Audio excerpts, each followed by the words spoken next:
further ado, I want to get to one of the persons mentioned a few times in your news stories. I think the one and only Dan Korobkin. Dan, welcome to the show. Thanks for having me. Appreciate you calling in. We've met before. I'm Michael Komorn. I've got Rick Thompson, who we know probably in the Chad. Joined me, and Jamie Lowell, of course, was the talked to you before. He's calling in. First of all, congratulations in the Ter Beek case. Why don't you tell our listeners what you thought about the legal challenges that existed and what impact it may have moving forward for the cannabis community? Yeah, sure. Well, as Rick mentioned, this was the decision that medical marijuana patients have been waiting for. This was watched all over the state because there are several cities in Michigan that had, by local ordinance, tried to ban medical marijuana. And so our lawsuit here challenged that ordinance. This one was in the city of Wyoming. And both the Court of Appeals and the Michigan Supreme Court unanimously agreed not only was the local ban, in violation of the Medical Marijuana Act, so that couldn't stand, but also they confirmed what we have been arguing for years, which was that there's nothing wrong with Michigan legalizing medical marijuana, even though it hasn't been legalized yet at the federal level. The opponents of our case were arguing that the whole Medical Marijuana Act was completely invalid because there's no exception for medical marijuana under federal law. But thankfully, the Michigan Supreme Court unanimously ruled that the state law is not preempted by federal law, and there's nothing wrong with the people of the state of Michigan saying when it comes to state officials and local police officers and local agencies, medical marijuana has to be legal and protected from penalty. You know, I spent much of the first part of the show ragging on the Michigan Court of Appeals and, acknowledging some of the good rulings by the Michigan Supreme Court. But this was one that the Court of Appeals, I thought, got it right, and I was actually a little concerned. I don't know if you felt the same way as to why does the Supreme Court need to hear it. They usually, want to hear a case when they feel a need to make change, although I imagine that they just wanted to lay the law down, how it was going to be from this point forward, would have been the other issue. What are your thoughts on that? Yeah, I think that's right, Michael. I mean, obviously when you win a case in the Court of Appeals and the Michigan Supreme Court, they're not obligated to take any appeal. So if you win in the Court of Appeals and the Michigan Supreme Court takes the case, that's never really a good thing because you're always concerned that you'll lose on appeal. But in fact, we felt that the Court of Appeals decision was so solid, and the decisions in other states, particularly California, were so solid, that this was really an opportunity for the Michigan Supreme Court once and for all to put an end to some of the controversy that has arisen over the Medical Marijuana Act. Really on these two major points. First, because there's a state law, does that mean the local municipalities like Livonia and Birmingham and Bloomfield Hills and Wyoming, do they have to follow the Michigan Medical Marijuana Act, or can they just say, well, we think federal law is better, and we'll just make medical marijuana illegal in our city because it's illegal under federal law? And there's some sort of superficial appeal to that kind of an argument, but as a legal matter, and in terms of the way our state and federal system works, that really has no legitimacy. And so, thankfully, the Michigan Supreme Court clarified it. They laid down the law of the land, as you said, and now, whether the city of Livonia changes the wording of their ordinance or not really isn't going to make a difference. The real point is they can't enforce their local ordinance against medical marijuana patients. Birmingham and Bloomfield Hills and Wyoming and Livonia can't enforce their local laws against medical marijuana patients, assuming, of course, the patients and caregivers are following the Medical Marijuana Act. And so this sets it up real clear, and hopefully we'll get to move on to the next controversial issue. I have so many questions I want to ask you. I can't even begin to tell you. And they deal with all the things that you just talked about. But for 1 second, indulge me with this. The arguments made by the opponents.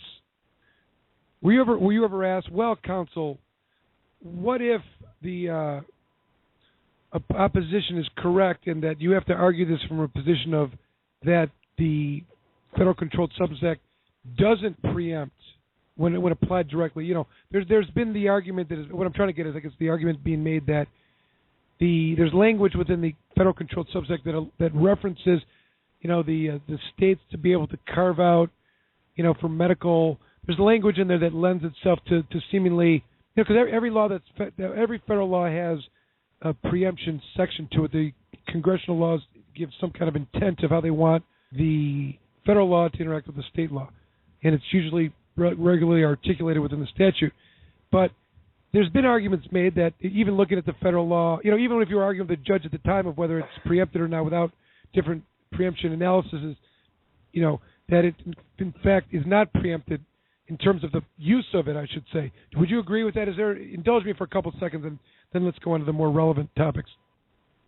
Yeah, you know, there are all these sort of complicated federal preemption doctrines and legal rules, and you know, we did address those. But for us, the most fundamental thing here is that you know, Congress, they control when it comes to criminal laws, they control what the DEA and other federal agencies do with their resources. But as those who have been following this issue know, you know, over 90% of all drug arrests and drug enforcement is made at the state and local level. And so Congress can't force the states and the cities within those states to go around enforcing federal law. That's really up to the states and you know, because we live in a democracy, the people of those states. And so even if there's no, you know, exception for medical use or medical possession or growing or whatever in federal law, the fact that this conduct is now protected by state law means that the cities have to follow state law. And so that really is kind of a fundamental rule of our whole federalist democratic system, and it's something that the Supreme Court took seriously and got right. What's interesting is that as much criticism as the writers of the act have taken, I think we would all agree that the preamble that they wrote, which has yet to really found its way into the rulings, and the way in which they dealt with this preemption issue was spot on, because, you know, the issues that the court identified with was the notice given to the citizens and how it's written, and it's blatantly stated there in a way that people are aware that it is still illegal federally, and in doing so they create a mechanism by which the two can coexist with one another, and, you know, if they want to prosecute in federal court, they can prosecute in federal court, and if not, it's up to the states. No positive conflict. And that to me was one of the. I mean, that is I think I don't know if they foresaw it, if it was just by chance that the language ended up that way. But you'd agree with me that is, you know, the resting point by which, you know, the court bases its you know, conclusions. Yeah, absolutely. You know, the framers, the drafters of the Medical Marijuana Act knew that they were taking a state-by-state approach. And you know, that's really what where policy change happens best in this country. You know, that it's been a long time for a long time. People have been talking about the states as the laboratories of democracy. And you know, you try out new policies in the 50 states, and the ones that work well you stick with, the ones that don't work well you throw out, and then eventually maybe the whole country comes around. That's absolutely what we're seeing when it comes to medical marijuana and, you know, frankly, marijuana legalization writ large. And so, you know, the people who wrote this law and the voters who were paying attention and were voting on this law, they understood that, you know, this wasn't a challenge to federal authority. There are plenty of opportunities for that and forums for that. This was just saying, as a state, we've decided, as a matter of state law, local law, not to make medical marijuana illegal. And hopefully, in the next few years, I don't want to put a number on it, but the rest of the country is going to slowly come around to this. The feds are going to slowly come around to this, and we're going to see Michigan and a few other states as really being the precursors to a whole revolution in drug law in this country. Hallelujah! Let's make that happen. Seeing it in the federal courts right now. That's enthusiastic. That's wonderful to hear. Dan, here you go. I want to talk practicality here. As a lawyer to lawyer, and I want to mark the tape here, and we're going to cut it and play it for anyone that asks these questions later on. Person is on bond in court.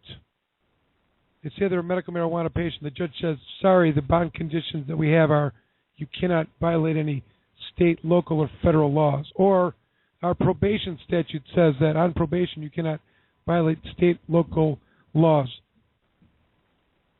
What do we make of that?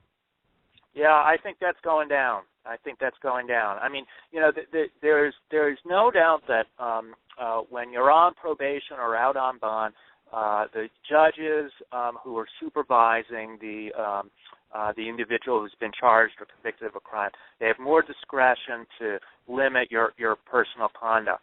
But limiting your personal conduct has to be based on something real in the record, something real in your background or what you're alleged to have done wrong. Just having a blanket ban on violating any federal law is the same as Livonia's or Wyoming's or Birmingham's or Bloomfield Hills' ordinances, which were just struck down last week, that said you can't violate any federal law here. So I think if we're going to be if we're going to be setting bond conditions and probation conditions on individual defendants, those have to be tailored to the particular circumstances of their case. A blanket ban on no federal law, when it comes to medical marijuana, just can't stand anymore. All right, so moving on, and it kind of, you mentioned, I thought that the Court of Appeals ruled not to rule because, like in the Livonia case, the issue wasn't ripe or whatever, and they kind of punted. You were talking about Ter Beek gave the answer to those cases, not that the Court of Appeals' opinions in the Bloomfield Hills case or the other ones that you referenced. Am I right about that? Yeah, right. So you know what happened is that there were a couple of different cases going at the same time. They were pretty much identical. You had Bloomfield Hills and Birmingham and Livonia and Wyoming all had essentially the same ordinance, which was don't violate any federal law. After Ter Beek came down from the Supreme Court, the issue was basically resolved. And I don't think there's any question that the same rule that applies to the Wyoming ordinance would also apply in all of these other municipalities. And so the case that was going on at the same time challenging Birmingham's ordinance essentially went away at that point. The Court of Appeals ruled, well, you brought this case in order to obtain a clarification of the law in terms of what's the relationship between local and state and federal law. And what do you know? Ter Beek has done that. Ter Beek's provided that clarification. So, which provides like a precedent for all the other cases. Essentially, like we shouldn't have to say this again, Locke right. And the other ones, and they almost needed to do that. Of course, we'll have to keep you always have to be vigilant and see how these things are done and how they're enforced. But I think we can all be at least cautiously optimistic that this business about federal law preempting the state law is over and done with. All right. What about these ordinances that limit the number of plants that can be grown? I know that there's one that one of the ordinances that makes you grow only in a certain percentage of your house, or another one that makes you report your caregiving or patient status to the local municipality. Great question. Without the justification based on federal law. What do we say to that? Yeah. Well, I think those are going to have to be worked out, and we're probably going to see more court battles about that. But of course, when we do see those court battles, when those cases do come before courts, I think the Ter Beek case really set the standard. Ter Beek says, and the Medical Marijuana Act says that if you're complying with the Medical Marijuana Act, you can't be penalized for complying with the Medical Marijuana Act in any way. And so I think that if a local ordinance is set up to basically penalize people for using medical marijuana in compliance with the law, that act is invalid. Now, I think there might be room for some regulations that don't quite penalize it, but simply ensure people's safety as they're doing it. That might be a different question. But the idea that a local ordinance can place more restrictions on medical marijuana than are already in place state law, I think that the days of those ordinances are numbered. So, but you agree then that unfortunately the Ter Beek case doesn't extend to limitations that would be placed on the fundamental, statutory amounts and quantities and what's allowed, restrictions on those things or regulations, those things may be allowable even after Ter Beek, or that's going to be the next battleground in terms of cities, or at least that Ter Beek isn't strong enough to address all of that. It is limited to the extent that it can't be excluded for federal law purposes. Well, I think Ter Beek goes a little farther than just the federal law issue. And one thing I've learned is that just because the reasoning of a case seems to apply to other cases doesn't mean that all the attorneys on the other side are going to agree with you. And so unfortunately, I think there'd probably be some battles left to fight. But I mean, if you look at the reasoning of Ter Beek, not only does it talk about federal law, but it also says that if the state law and a local ordinance are in conflict with one another, if there's a conflict between the local ordinance and the Medical Marijuana Act, that means the Medical Marijuana Act wins. And so if you have, you've got a medical marijuana law right now that says the medical use of marijuana, which of course includes growing and transferring and other types of and possession and ingestion, if the medical use of marijuana is allowed under state law as permitted by this law. And so if you have a local law that seems to place restrictions on that, so for example, if the local law says, you can only have 6 plants, when the state law says you can have 12, I think that's clearly preempted by the state law, and that wouldn't be allowed. Now, what I meant to suggest is there might be room for something like this. Let's say an ordinance says, well, if you're going to be growing marijuana with lights in your house, you need to have a fire extinguisher in the room.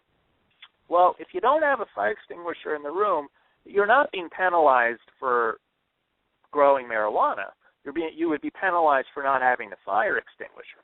And so I think there's room for some safety regulations and that sort of thing, but nothing that actually prevents you from complying with the Medical Marijuana Act and with using medical marijuana, which is what the law is designed to do. On a requirement for reporting, I mean, do you see that issue, where they would require, okay, we can do whatever you want to do, but you have to report, and we're going to be able to inspect. Right. Even though they're based on principles of safety and probably very compelling, and wanting of a law enforcement community for whatever reasons, that's something a little bit different in that it addresses the privacy issue and and the registration issue of misdemeanor information, leaking patient information or caregiver information. That seems to be totally a violation of patient privacy, which is in the law. I mean, the law says that the identity of these patients is going to be protected. I mean, can you imagine if an ordinance comes along and says anybody who's taking any prescription medications such as Paxil or Wellbutrin or any other commonly prescribed medication has to disclose that to city council or the local police department, it'd be outrageous. It would never be allowed. And I think that the time has come to recognize that the same law, the same ordinance should not be allowed for medical marijuana. I have 2 more questions. The first one deals with, I I mean, a parallel to this from a legal perspective would be, I've kind of seen it as like a 14th Amendment, due process where the states have to provide the same amount of protections that the federal government does. They can provide more, with the same kind of analysis. You got a state law that provides, that provides a certain amount of protections for certain behavior, and the cities can't take that away. They have to at least provide that same amount of protections.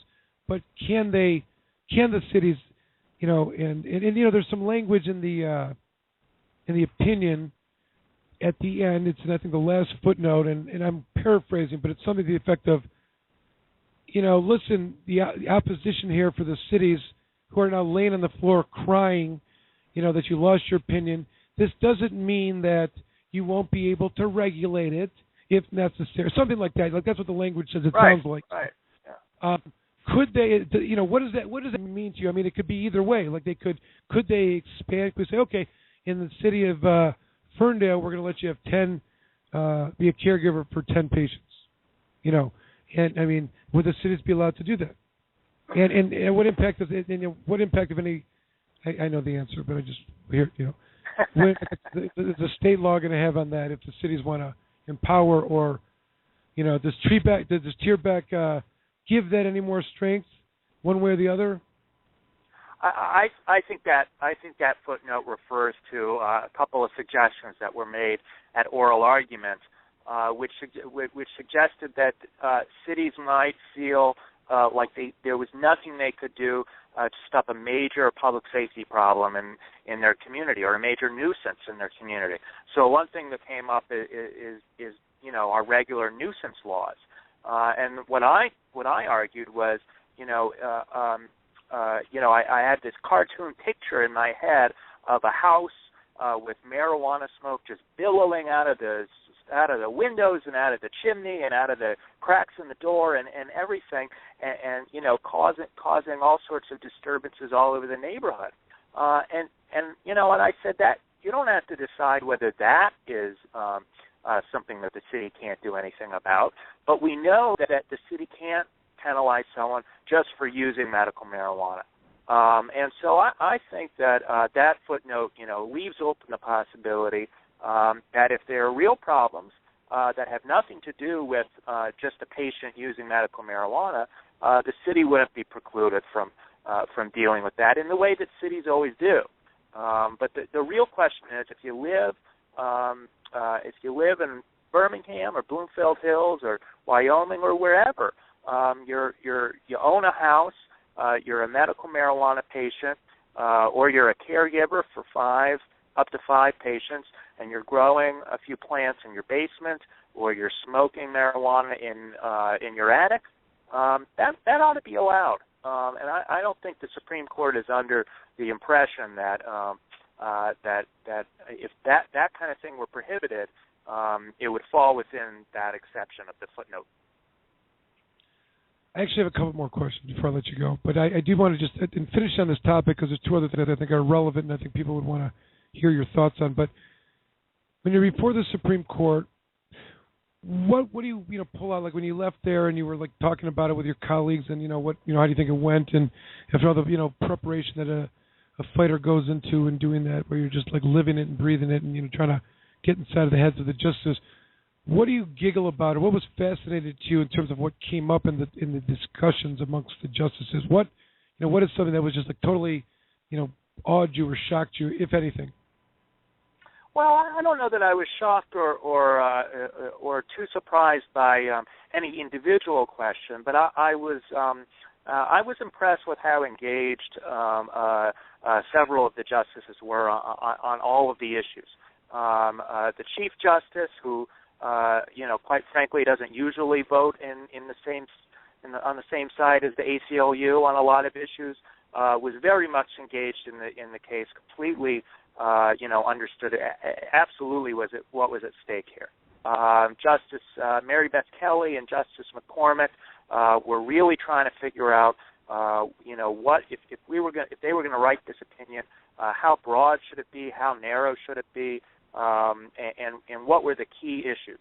And so, and Justice Markman too, a well-known conservative, former U.S. attorney, been on the bench for many years now, really wanted to get down to the heart of what the relationship was between the state law and the federal law.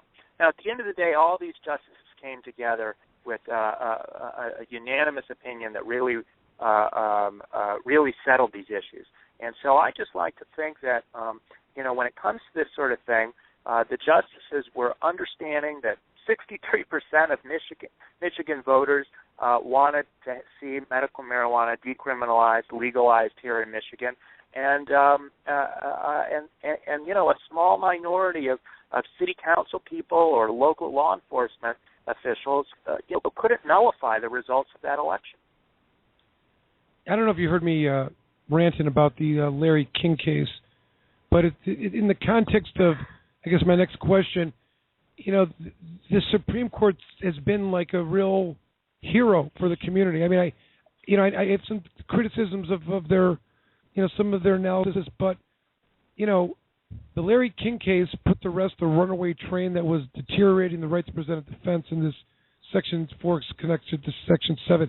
I felt like watching the oral arguments, even Markman would be like, listen, counselors, stop fighting. We are trying to implement the voters' initiative here. We're looking for workable suggestions from the professionals that are engaged here. Please help us get done what we are given the task to do. Do you see them that way? And should we be able to relax a little bit with some of these crazy Court of Appeals opinions that are going to get set straight by the Supreme Court because they get it, and that it's an initiative and it needs to be played out a certain way? Yeah. Well, Michael, I absolutely agree with you. The ACLU represented Larry King in that case, and that case was the first Michigan Supreme Court decision on a medical marijuana issue, and it was badly, badly needed, and it came at exactly the right time. It really put a stop to some of the, like you said, the runaway train of just really, really troubling decisions coming out of the courts. That said, I don't know how many times the Michigan Supreme Court is going to be willing to take another one of these cases, and so we really have to, remain vigilant and work for, not only judicial solutions but legislative solutions. I know there's a lot of work going on right now to try to figure out a way to get a dispensary system going here in a way that makes sense, something that a whole bunch of coalitions can come around and everyone can be satisfied with, because this issue, it's going to be with us for a while. As overwhelming as that vote in 2008 was, there are a lot of reservations out there by law enforcement folks and prosecutors about medical marijuana, and we're going to have to keep working on innovative solutions to make sure patients and caregivers are able to do what they really ought to have a right to do. But when the Supreme Court, do you think that, like you're aware of these last two cases, Hartwick and Tuttles, that seemingly have taken what was a fair playing field in litigating the Section 8 defense and thrown this tremendous burden on the physicians to behave in a way that is never envisioned. And, I think even potentially, creating issues for the physicians in terms of their DA license, in terms of the involvement with the Schedule I drug, per se. And, I know that the Court of Appeals was forced to take the case, and they, seemingly gave a reluctant opinion that was going to, I don't know, but on those issues, let's say, because that has been one of the driving issues, obviously, in terms of the legislature's reaction, amendments, obviously, regarding the doctor-patient relationship, and seemingly is the talk of the talk, and, these opinions go back to the Redden opinion. They called that out of nowhere, and they're really denigrating they're making it unworkable. Should we be confident that the Supreme Court on this issue is going to save the day again? Well, I just don't think we know, and I just can we can count on it. I think every time one of these decisions comes out from the Court of Appeals that really threatens the ability of patients and caregivers to do what we think they ought to have a right to do, we have to be thinking of solutions all over the place. Obviously, the Michigan Supreme Court is one place we can go, but, we have to be constantly working not only in the legislative arena, but with public opinion. We have to make sure that medical marijuana has the right public image, has people believing and understanding that there are people, patients with severe pain, severe illnesses, like Linda Lott, who was our client for several years and, was confined to a wheelchair as the result of multiple sclerosis. Like Joseph Casillas, who was our client, who was the Walmart Employee of the Year and got fired for not for being high at work, but just because he tested positive on a drug test, on a random drug test. We have to make sure that people understand this. We're not just trying to pull a fast one here. This is about real relief for people who are suffering. If people understand that, if legislators understand that, and ultimately if judges and even some prosecutors start to understand that, we'll be able to protect people's ability to use medical marijuana. That's good. Final question. What are your thoughts on this proposed Jones bill? And I'm sure the ACL has already dissected it and taken an opinion and is prepared to publicly announce it. What are your thoughts on it? What's the motivation here, and why are we talking about this? Which one is this? I'm sorry, you're going to have to fill me in. What is it, 738, 783? 783, Senate Bill 783. And Chad, explain to our... Changes in Section 7 to further limit, I would assume, both Sections 4 and, well, it may be written in a way that it doesn't limit Section 8 because it's not within 7B, but I'm not sure. But there's more limitations of the behavior that would be considered behavior that would exclude one property. Things one can do on private property. Correct. When it's publicly accessible. Right. So if someone can see you, similar to the way that they have rules regarding outdoor cultivation, not viewable from adjacent properties. Right, yeah. Well, I think it's a matter of figuring out who this is going to affect and what its effects are going to be, making sure that if this is something that's going to prevent people from using marijuana for medical purposes, if it's going to prevent caregivers from getting patients the medicine they need, that enough legislators know about this so that you don't have 3/4 of both houses voting for it. Because remember, if there's an amendment that's proposed to the Medical Marijuana Act, because this was a legislative initiative voted on by the people, they have to have a supermajority in both houses to pass it. I think there was enough support for making some minor changes, such as the bona fide patient-physician relationship change and the transporting marijuana in the car. That was a change that had the support of a lot of legislators. But some of the other major changes that have been proposed over the years, they haven't gotten the 3/4 support. And so, fortunately, most of the protections of the Medical Marijuana Act have survived. Section 7 it seeks to amend. And it's Section 7B, so it would also limit Section 8 defenses. He's talking about like it's an exclusion. If there is an exclusion in violation of a prohibition established by the property owner, and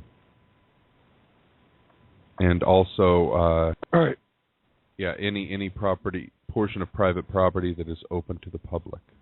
All right, I'm going to let Dan go. I want to take a break and we'll come back. Last question. The transport law clearly conflicts with the Michigan Medical Marijuana Act and will be shot down when and if a higher court has the opportunity to hear it. True or false? Oh, what's that? What law are we talking about now? The December 2013 amendment to the Michigan Penal Code. I think it's 750.474. The must transport in a case.